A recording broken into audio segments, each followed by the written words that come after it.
আসসালামু আলাইকুম। সুপ্রিয় চতুর্থ শ্রেণীর শিক্ষার্থীদেরকে প্রাথমিক বিজ্ঞান ক্লাসে স্বাগতম জানাচ্ছি। তোমাদের প্রথম অধ্যায়ের ধারাবাহিক ক্লাসে আজকে আমরা আলোচনা করব তোমাদের বইয়ের 11 পৃষ্ঠার যা যা আছে অর্থাৎ অনুশীলনী আজকে আমরা আলোচনা করব। জীব মাত্রই খাদ্য গ্রহণ করে, প্রথমটার অ্যান্সার হবে খাদ্য। আমরা চলে যাই, প্রথমে হচ্ছে শূন্যস্থান যেগুলো আছে। যারা যারা প্রথম রানার্স টিচিং হোমে এসেছো অবশ্যই চ্যানেলটিকে সাবস্ক্রাইব করে পাশে থাকা বেল আইকনটি বাজিয়ে দিবে। তাহলে তোমরা তোমাদের প্রতিনিয়ত প্রত্যেকটি বিষয়ের অঙ্ক, ইংরেজি, বিজ্ঞান, বাংলা সকল বিষয়ের সকল ক্লাস এবং সমাধান পেয়ে যাবা। শিক্ষার্থীরা তোমরা দেখতে পাচ্ছ শূন্যস্থান। তো আমরা শুরুতেই দেখি, এখানে বলছে যে জীব মাত্রই খাদ্য গ্রহণ করে। খাদ্য তৈরির জন্য কি প্রয়োজন বলো তো? খাদ্য তৈরির জন্য সূর্যের আলো, এখানে সূর্যের আলো হবে শূন্যস্থান, পানি ও বায়ু প্রয়োজন। ফুলের উজ্জ্বল ও রঙিন অংশকে বলা হয় দল বা পাপড়ি। বীজ থেকে নতুন উদ্ভিদ হয়। তাহলে এটা ছিল আমাদের শূন্যস্থানের উত্তর। এরপর আমরা চলে যাব আমাদের 2 নাম্বার যেই সঠিক উত্তর রয়েছে, সঠিক উত্তরগুলো আমরা দাগায় দিই। খাদ্য তৈরি করার সময় উদ্ভিদ কি ত্যাগ করে? অবশ্যই অক্সিজেন ত্যাগ করে, যেটা আমরা গ্রহণ করি। জীবের শক্তি কোথা থেকে আসে? জীবের শক্তি কোথা থেকে আসে? তো জীবের শক্তি আসে হচ্ছে, মনে রাখবা, জীবের শক্তি আসে মূলত কোথা থেকে বলো তো? জীবের শক্তি আসে হচ্ছে খাদ্য থেকে। ফুলের কোন অংশ কুড়ি অবস্থায় অন্যান্য অংশকে রক্ষা করে? সেটা হচ্ছে বৃতি। এবার আমরা খেয়াল করি যে শুদ্ধ অশুদ্ধ। তাহলে প্রথমে মনে রাখো যে উদ্ভিদ নিজের খাদ্য নিজেই তৈরি করে, এটা হচ্ছে ঠিক আছে। তারপর হচ্ছে তোমার এখানে বলছে গাছের পাতায় পরাগরেণু উৎপন্ন হয়, এটা অশুদ্ধ। ঠিক আছে। তারপর হচ্ছে শ্বাস গ্রহণের সময় উদ্ভিদ অক্সিজেন গ্রহণ করে, এটা অশুদ্ধ। শ্বাস গ্রহণের সময় উদ্ভিদ কি গ্রহণ করে? কার্বন ডাই অক্সাইড গ্রহণ করে। তো এরপর আমরা খেয়াল করি সংক্ষিপ্ত প্রশ্ন।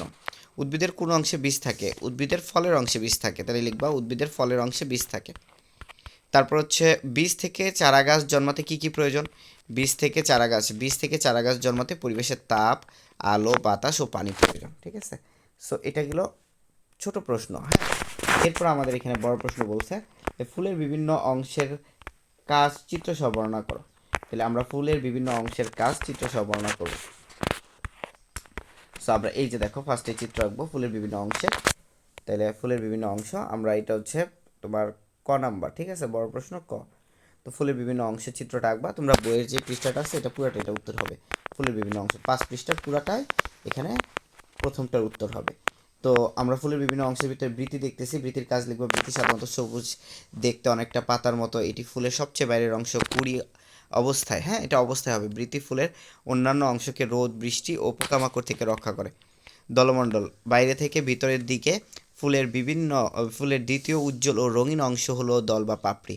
কতগুলো পাপড়ি মিলে দলমণ্ডল গঠন করে। দলমণ্ডল রঙিন হয়, পোকামাকড় ও পশু পাখি আকর্ষণ করে এবং পরাগায়ন নিশ্চিত করে। পুংস্তবক, এক বা একাধিক পুংকেশর নিয়ে পুংস্তবক গঠিত। এটি ফুলের অত্যাবশ্যকীয় অংশ। পুংকেশর এর দণ্ডের মতো অংশকে পুংদণ্ড এবং শীর্ষের থলির মতো অংশকে পরাগধানী বলে। পরাগধানীর মধ্যে পরাগরেণু উৎপন্ন হয়। ওই যে একটা শুদ্ধ অশুদ্ধ ছিল, সেখানে মূলত পরাগধানীর মধ্যে পরাগরেণু উৎপন্ন হয়। পরাগরেণুর মধ্যে থাকে পুরুষকোষ। পোকামাকড় ও পশু পাখির গায়ে লেগে এক ফুলের পরাগরেণু অন্য ফুলের স্ত্রী কেশরের গর্ভমুণ্ডে পতিত হয়। এই প্রক্রিয়াকে পরাগায়ন বলে। এবার হচ্ছে স্ত্রীস্তবক। এটি ফুলের অত্যাবশ্যকীয় অংশ। এক বা একাধিক গর্ভপত্র বা স্ত্রীকেশর নিয়ে একটি স্ত্রীস্তবক গঠিত হয়। একটি গর্ভপত্রের 3টি অংশ থাকে, যথা গর্ভাশয়, গর্ভদণ্ড, গর্ভমুণ্ড। গর্ভাশয়ের ভিতরে ডিম্বক থাকে। ডিম্বক হলো স্ত্রীকোষ। এরপর আমাদের 5-এর খতে বলছে কি আমরা দেখি। বলছে বাড়ির পাশে আম গাছ ও তোমার নিচের পোষা বিড়ালটির জীবন চক্র কোথায় কোথায় মিল আছে চিত্র সহ ব্যাখ্যা করো। সো ফার্স্টে বাড়ির কাছে আম গাছ যেটা আছে সেটার আমরা এরকম চিত্র আঁকতে পারি। তোমরা চিত্র চাইলে চিত্র আঁকতে পারো, বইয়ে চিত্র দেওয়া আছে দেখবা। অঙ্কুরোদ্গমের চিত্র আঁকবা, চারা গাছের চিত্র আঁকবা, পূর্ণাঙ্গ গাছের চিত্র আঁকবা, ফুল, ফল, বীজ।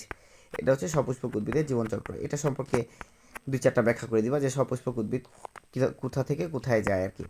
তারপরে আমরা দেখব বিড়ালের জীবনচক্র। জন্মগ্রহণ করে, বৃদ্ধি পায়, বৃদ্ধি পায় আর কি, শারীরিক বৃদ্ধি, তারপরে বংশ বৃদ্ধি হয়, মৃত্যু।